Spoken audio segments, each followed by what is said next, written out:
Ancol Pundong Bantul, Yogyakarta, menyimpan sejarah Keraton Mataram. Konon, gua ini dibuat hanya dengan tempurung kelapa. Adanya arca dan sendang yang dipayungi beberapa pohon randu yang telah berusia puluhan tahun menambah kesan angker di tempat ini. Bisa ceritakan tentang sejarah Gua Sunan Mas itu apa sih? Kenapa dinamakan Sunan Mas itu? Sunan Mas itu cerita yang paling mudah untuk persembunyian Amangkurat. Amangkurat 3 atau 2 itu. Ini kan gua ini bikinan, jadi dari tempurung patok itu katanya bikinnya. Sembunyi dari siapa? Dulu kan masih bertentangan dengan kerajaan Belanda. Tentang peziarah ya, orang-orang spiritual yang mengadakan kegiatan di sini atau pengunjung yang mengunjungi tempat ini, pernah ada nggak bagi mereka punya pengalaman gaib seperti kesurupan atau apa? Macam-macam yang di sini ya. Ada yang ada permintaan ingin kaya dan sebagainya ada. Terus ada yang percaya itu air sendang itu untuk awet muda itu ada keyakinan itu, karena sering yang datang sini mau mandi, minta izin, mau minta air untuk itu dengan niatnya tertentu. Gua Sunan Mas, salah satu tempat wisata di Dusun Yerjo, Kabupaten Bantul, Yogyakarta. Konon di sini merupakan tempat pertapa dari keturunan Amangkurat II. Bahkan di sini pula sering terjadi fenomena-fenomena gaib yang ada muncul di sini. Pak Hakim, bagaimana menurut Pak Hakim mengenai Gua Sunan Mas ini? Ya, menarik ya Mbak ya. Di Kabupaten Bantul ini ya ada dua peninggalan yang menurut sejarah itu pernah dijadikan sebagai tempat persembunyian atau tempat semedi salah satu dari Raja Mataram, yaitu Amangkurat III ya. Selain itu juga gua ini kerap dijadikan sebagai tempat sugihan, minta-minta kepada sang penunggu, sang penguasa di tempat ini. Ini sebenarnya menarik untuk diungkap. Sebenarnya ada apa sih, ada misteri apa yang berada di lokasi ini?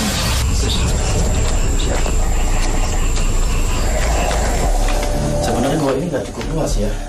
Lingkaran diameternya itu nggak cukup luas. Cuma memang gua ini menyimpan banyak misteri. Pertama, selain dari Amangkurat III yang melakukan ritual di sini, semedi juga masyarakat setempat gitu, yang tidak sedikit mereka melakukan aktivitas di sini. Bisa menghadap ke sana, karena di sini ada sosok makhluk. Bisa ini, karena bisa merasakan adanya energi makhluk.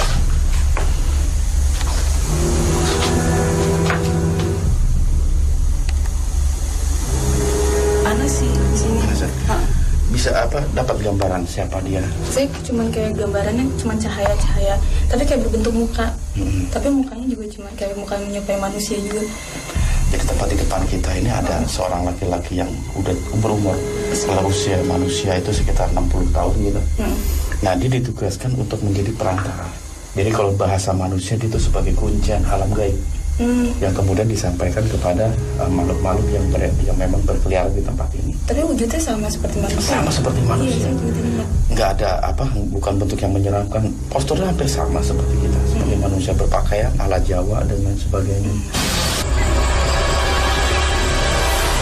Interaksi kami mulai.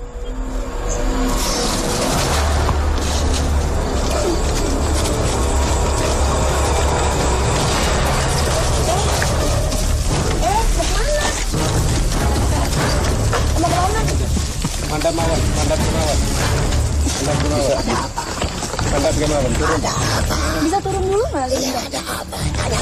Kita cerita dulu ya. Turun dulu ya. Kita ngobrol di bawah, nanti saya jelaskan. Kita ngobrol di bawah. Anda siapa ini? Apa itu? Apa itu? Udah di bawah aja ya, Kita udah tahu, kerak. Iya. Kerak ya. Ya udah turun ya. Anda penghuni pohon ini? Pohon besar-besar. Anda tahu Gua Sunan Mas? Bos. Ya. Iya.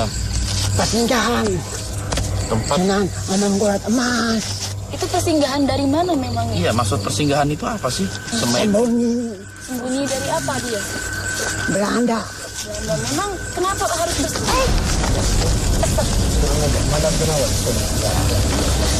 Di sini aja Sini aja susah dia mau kalau di atas. Kenapa dia harus bersembunyi di gua? Obar-obar. Emang siapa sih Amangkurat itu? Amangkurat Mas itu siapa sih dia? Sampai dicari-cari atau dia bersembunyi di tempat ini dari Belanda? Emang dia siapa? Aku takut menceritakannya. Oh, Nanti salah. Nanti enggak. aku dimarahi. Emang gua itu bikinan orang atau alam? Gua ini dulu dibuat oleh murid Amangkurat untuk penginapan Amangkurat. Untuk penginapan Amangkurat. Karena diubar-ubar oleh seorang Belanda. Lalu disebutlah gua Sunan Emas hingga sekarang. Tapi Anda tahu alasan beliau kenapa dikejar-kejar oleh pihak Belanda? Anda tahu alasannya? Ingin dibunuhnya. Sampai kapan Amangkurat Mas itu tinggal di tempat ini? Apa beliau juga mati di sini? Beliau mati tidak di sini, di luar. Dan menurut cerita yang berada di tengah masyarakat bahwa lokasi ini merupakan pemukiman makhluk gaib. Memang apa sih yang mereka lakukan dalam satu kampung itu? Apakah sama dengan manusia? Iya. Iya. Apa yang mereka lakukan? Mengganggu manusia kah? Atau hanya menetap saja tinggal? Ya kadang-kadang mengganggu juga manusia. Kenapa mengganggunya seperti apa memang? Iya. Masuk ke manusia lain. Terus alasan bagi Anda merasuki manusia itu apa sebenarnya? Dilihat pikirannya sedang melayang. Keluar dari kendali. Anda memang bisa membaca pikiran dan hati. Ya kalau hatinya kosong kelihatan. Ada alasan-alasan tertentu nggak sih Anda memasuki tubuh seseorang? Anda harus merasuki tubuh seseorang? Agar dia itu tahu bahwa di tempat ini tidak boleh sembarangan masuk. Memang sopan santun yang Anda mau tuh yang bagaimana? Sayangnya sebagai manusia bagaimana? Anda kan tahu tentang gua Sunan Mas yang ada di sana. Kenapa sih banyak orang melakukan tirakat sampai detik ini? Apa sih yang mereka cari? Apa yang menjadi niat mereka datang ke gua itu? Ada yang tujuannya baik, ada yang tidak. Anda tahu tentang adanya 2 sendang di bawah sini? Kenapa sih ada 2 sendangnya, nggak 1 atau 3 gitu? Aku takut Kenapa takut? tidak diizinkan bercerita banyak. Ada hubungannya nggak sih dengan gua Sunan Mas itu? Ini terlebih dahulu, baru itu. Anda tahu nggak sih nama asli dari Sunan Mas sendiri? Nama aslinya itu kan julukan saja. Aku takut Kenapa? nanti aku dimarahi. Ya udah Anda keluar ya. Anda tinggalkan tubuh ini.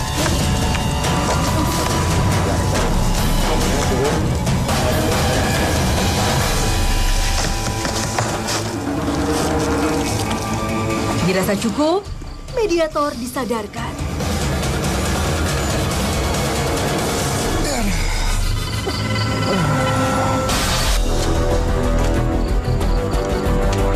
Mediumisasi berlanjut lagi.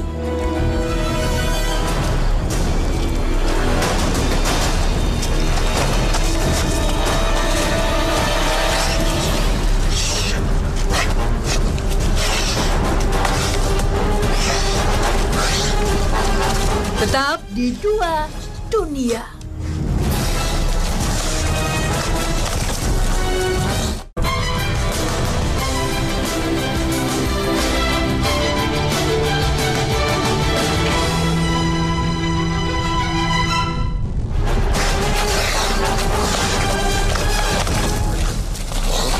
Tiba-tiba salah satu mediator ketika ingin dirasuki sangat liar sekali, tidak terkontrol.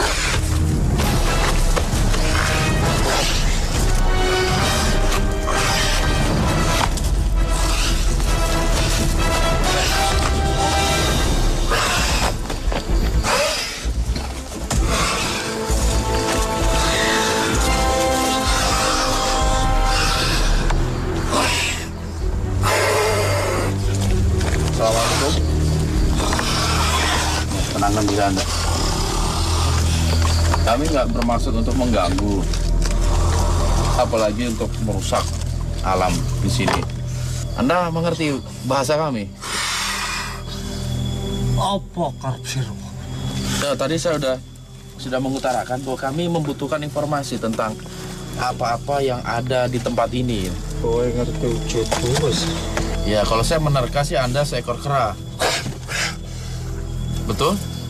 Aku diutus Nagaraja sing manggon ing Batak.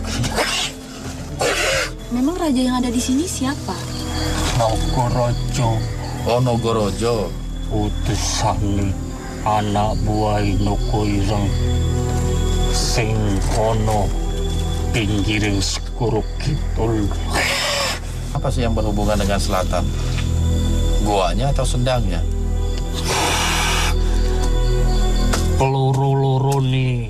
Dan termasuk makhluk-makhluk yang bersemayam di tempat ini. Ana ombak sing gedhe dhewe saka dewi angin-angin. Banjur munggah kabeh. Nemoni papan kini. Pernah ada kejadian alam begitu, ombaknya tiba-tiba besar dan tempat ini dijadikan tempat perlindungan. Kejadiannya udah lama.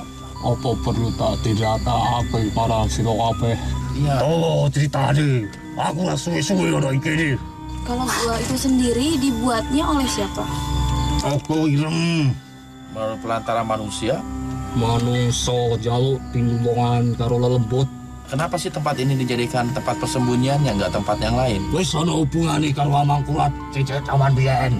Panggonan iki panggonan sing suci, aja do gawe rusak. Wis kok semono wae.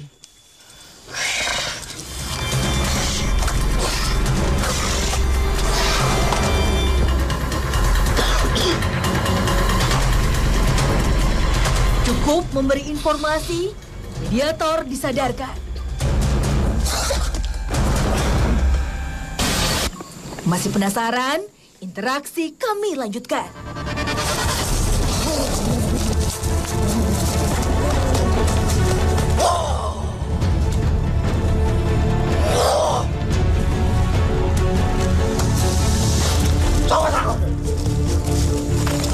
Assalamualaikum. Anda bisa jawab salam kami? Saya tidak ingin ada kekacauan, apalagi permusuhan nih. Ya, untuk kami ambil sebuah pelajaran.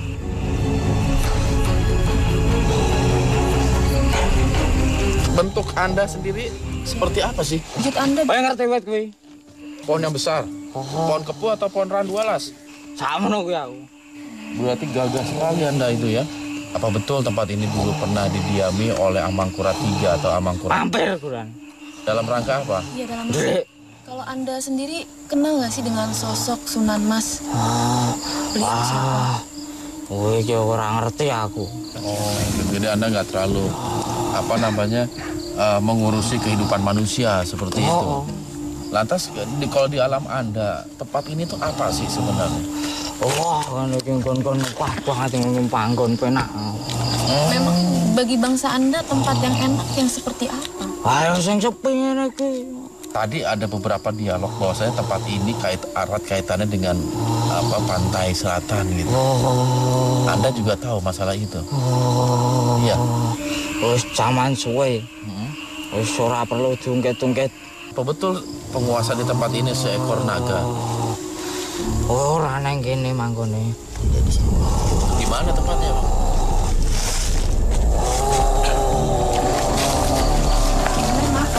Kenapa Anda? Anda merasakan kehadiran makhluk lain?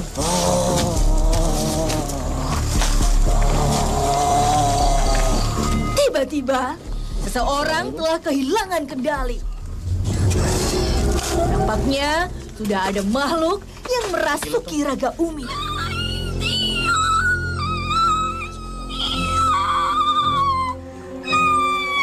Jangan kemana-mana, tetap di Dua Dunia.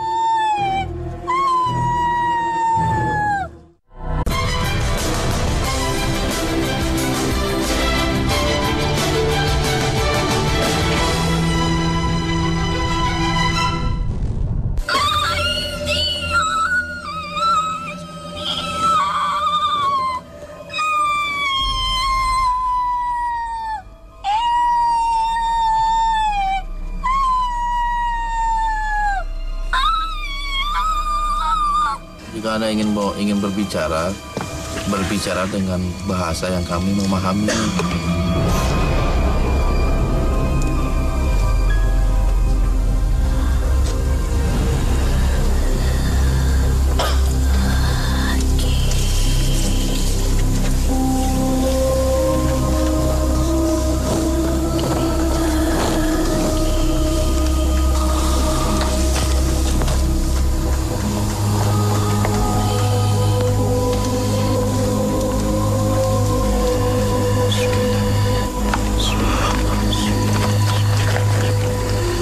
Satu mediator disadarkan.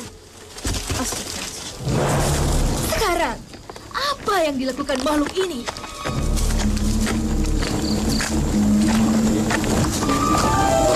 Tadi kan saya kurang jelas mendengar nama Anda. Bisa sebutkan lagi nama Anda siapa? Anda tahu mengenai gua Sunan Mas tersebut? Bukan gua, Lalu apa? tapi tempat tinggal. Iya, itu tempat sembunyi, tempat tinggal siapa yang Anda maksud? Pangeran Sono. Itu siapa? Tahu kenapa orang bersembunyi? Pasti ada sesuatu hal yang mengejar. Karena dia takut Takut dari apa? perang saudara, Perang saudara antar mana? merebutkan kedudukan. Itu dari mana perang saudara? Kerajaan kah? Nah, Pangeran itu ya seorang raja lalu? yang seharusnya dia tidak menjadi raja. Raja mana sih yang Anda maksud, itu kerajaan mana? Dia berasal dari kerajaan Mataram. Bukan Amangkurat III? Ya. Benar. Yang tadi Anda maksud perang saudara itu? Memangnya dia perang dengan siapa? Dia mempunyai musuh dalam keluarganya sendiri. Siapa musuhnya? Temannya sendiri. Paman itu siapa namanya? Mungkin kalian mengenal dengan Pangeran Pugan. Apa alasannya? Kenapa sehingga bisa terjadi perang saudara?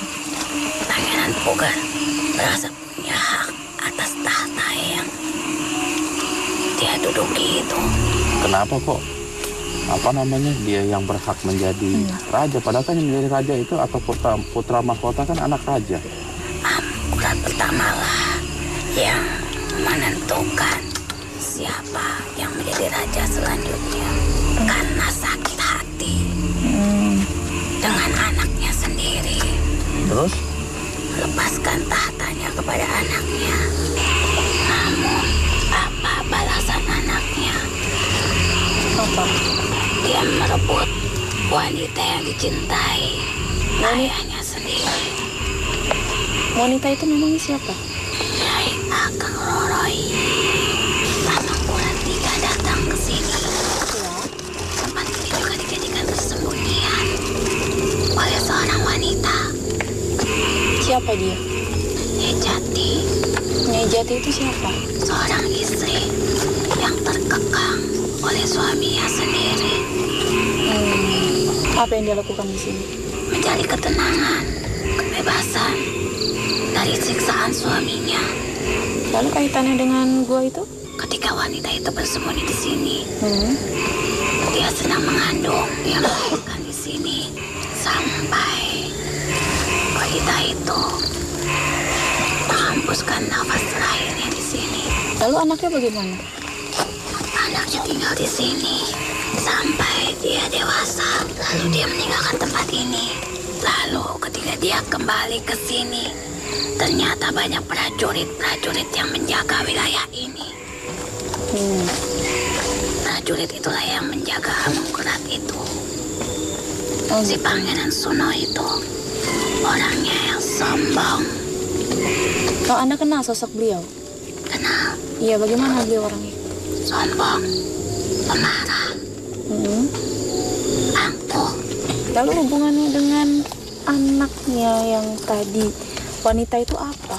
Dialah yang melubangi bukit di atas sana. Lantas kaitannya dengan makhluk-makhluk yang suka mengganggu di wilayah sini itu? Karena dari kalian sendiri yang menjalin interaksi itu. Tapi dengan manusia lain yang mengalami kesurupan, padahal makhluk sebangsa Anda tidak diundang. Memang di antara bangsa kami memang sudah digariskan untuk mengganggu kalian. Kalau boleh saya tahu pemimpin Anda siapa? Pemimpin kami adalah hewan tunggangan yang digunakan oleh Dewi Angin yang menguasai kerajaan samudra. Itu hewannya wujudnya seperti apa? Naga. Ini tempat pelarian. Sebagaimana orang-orang yang datang ke sini lari dari kenyataan hidupnya. Anda itu butuh nggak kepada orang-orang yang putus asa misalnya, sehingga mereka mencari pertolongan, mencari jalan pintas dengan mendatangi tempat-tempat yang dianggap keramat, yang dianggap bisa memberikan solusi terhadap hidup dia gitu. Sangat dibutuhkan untuk kekuatan kami. Tapi apakah ketika keluar dari tempat ini mereka betul-betul mendapatkan apa yang jadi harapan dia? Buktinya banyak yang datang. Padahal kan sebenarnya nggak boleh ya minta kekayaan kepada makhluk seperti Anda ini. Kenapa tidak boleh? Ya agama kami melarang. Lalu, kenapa kalian tidak melarang orang-orang yang datang kemari? Kami melarang dengan bentuk yang berbeda gitu. Dengan adanya interaksi kita, dialog kita, mudah-mudahan bisa menyadarkan orang-orang yang menyaksikan acara ini agar mereka tidak salah niat ketika mendatangi tempat-tempat yang sunyi, sepi, atau tempat yang dikeramatkan gitu. Kami hanya membantu dalam bentuk yang berbeda saja. Ya, tapi tetap meminta pertolongan kepada selain Allah itu sangat tidak dibenarkan. Karena Allah mempunyai kewajiban untuk memberikan rezeki kepada ciptaan-ciptaannya, termasuk Anda. Tapi kan lama. Lama bagi yang tidak sabar. Tapi kalau menjalani hidup dengan sabar dan penuh ketabahan, insya Allah semuanya tidak ada yang lama. Anda sendiri kan yang memberikan rezeki kepada Anda, siapa kalau bukan Allah? Yang menciptakan Anda siapa kalau bukan Allah? Tapi kan Allah tidak terlihat. Itulah yang dinamakan Tuhan. Karena Tuhan itu berbeda dengan ciptaannya. Kalau Tuhan sama dengan ciptaannya, bukan Tuhan namanya. Tapi perjalanan hidup kalian semua melelahkan, saya lihat. Buat apa berlama-lama dalam kesusahan? Sejarah di tempat ini, orang-orang yang datang ke sini sejak dulu benar-benar menunjukkan betapa bodohnya perilaku kalian.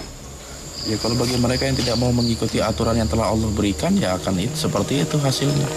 Saya rasa informasi yang kami cari, yang kami butuhkan sudah cukup begitu. Dan mudah-mudahan ini semua dapat bermanfaat bagi saya ataupun bagi Anda dan kawan-kawan Anda di alam sana gitu. Sekarang Anda boleh keluar di dalam keluar dari tubuh yang Anda rasuki.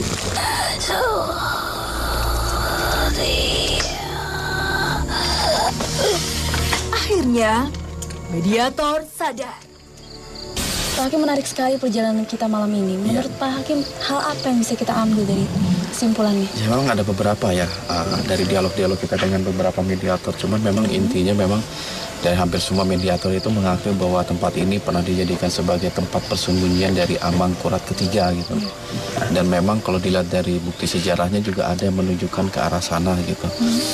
Dan yang paling menarik itu sebenarnya adanya gua gitu yang pernah dijadikan sebagai tempat sembunyi. Tapi saat ini banyak sekali orang menyalahgunakannya. Ada indikasi tempat itu dijadikan sebagai tempat mencari kekayaan, mencari umur panjang dan lain sebagainya. Dan itu pun ada dalam dialog-dialog kita. Gitu. Itu yang paling menarik gitu loh. Masih banyak dari saudara-saudara kita yang menjadikan tempat-tempat sunyi sebagai tempat mencari solusi hidup dia gitu loh. Jikalau dia seorang muslim kembali ke dalam ajaran Islam, pasti Allah akan memberikan jalan keluar dari problematika kita. Allah berfirman, innamal usri yusra fa innamal usri usra. Sesungguhnya dalam setiap kesulitan pasti ada kemudahan. Itu jaminan dari Allah selama kita tunduk patuh kepada Allah dan mencari solusi hidup hanya melalui aturan-aturan yang telah Allah berikan.